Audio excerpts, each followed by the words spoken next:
कोई जानता भी है कि चावल का एक दाना तैयार होने में कितना समय लगता है? नहीं जानता। 120 दिन तक जब एक किसान का पसीना उस धान के खेत की मिट्टी में बूंद बूंद मिलता है, तब जाकर अन्न पैदा होता है। और ये भी बता दो कि हमारे देश में खाना बर्बाद नहीं किया जाता। अगर वही देश किसानों को बर्बाद होता देखता रहे तो फिर हम किसके पास जाएंगे? खाना खिलाने वाले से कहा जाता है अन्नदाता सुखी भवतु। ये अन्नदाता है कौन? खाना पकाने वाला या परोसने वाला नहीं है, अन्न उगाने वाला है।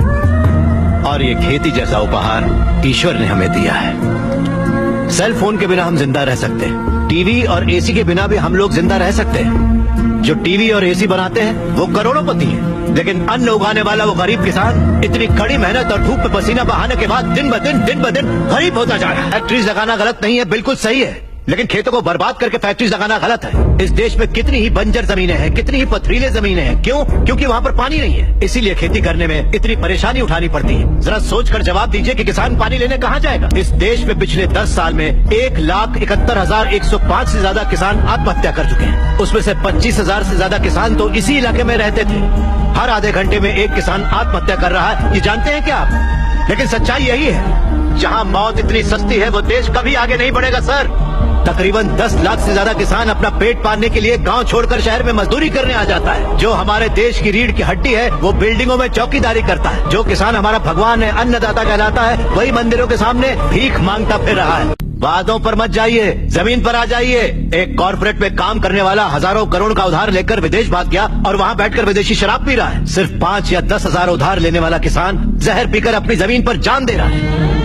इन कॉर्पोरेट्स की काली करतूतों की वजह से हमारी हरियाली जली जा रही है। खेत सींचने वाली नदियां फैक्ट्री से निकलने वाले गंदे पानी से जहरीली होती जा रही हैं। ये मल्टीनेशनल कंपनीज की मशीनें हमारी खेती वाली जमीन पर कब्जा करके उन्हें खत्म करती जा रही हैं। पर ये दिखाई नहीं देता। किंग फैक्ट्रीज की बात कर रहे हैं आप। सारे हेल्दी फूड्स में मिलावट करके ये उसे बर्बाद करते जा रहे हैं। अंडे को शैम्पू में, गाजर को क्रीम में, सोया को साबुन में। 2 रुपए का अंडा 10 रुपए में, 10 रुपए का गाजर 100 रुपए में खरीद रहा है ये कॉर्पोरेट वर्ल्ड। इस रेट पर क्या कोई गरीब खरीद पाएगा? फिर भी ये पैसा किसान या गरीब तक कभी नहीं पहुंच पाता, क्योंकि बिचौलिए ले जाते हैं।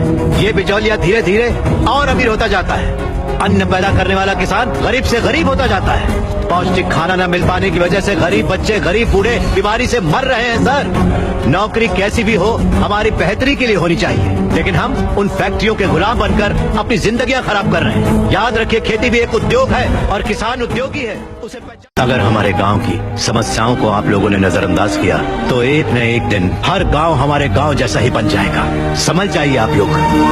अगर ये मीडिया कोशिश करे तो ये दुनिया हिला के रखते हैं।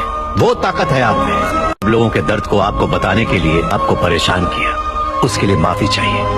अगर आपको लगे कि ये सही है तो हमें न्याय दिलाने के लिए हम सबकी मदद कीजिए।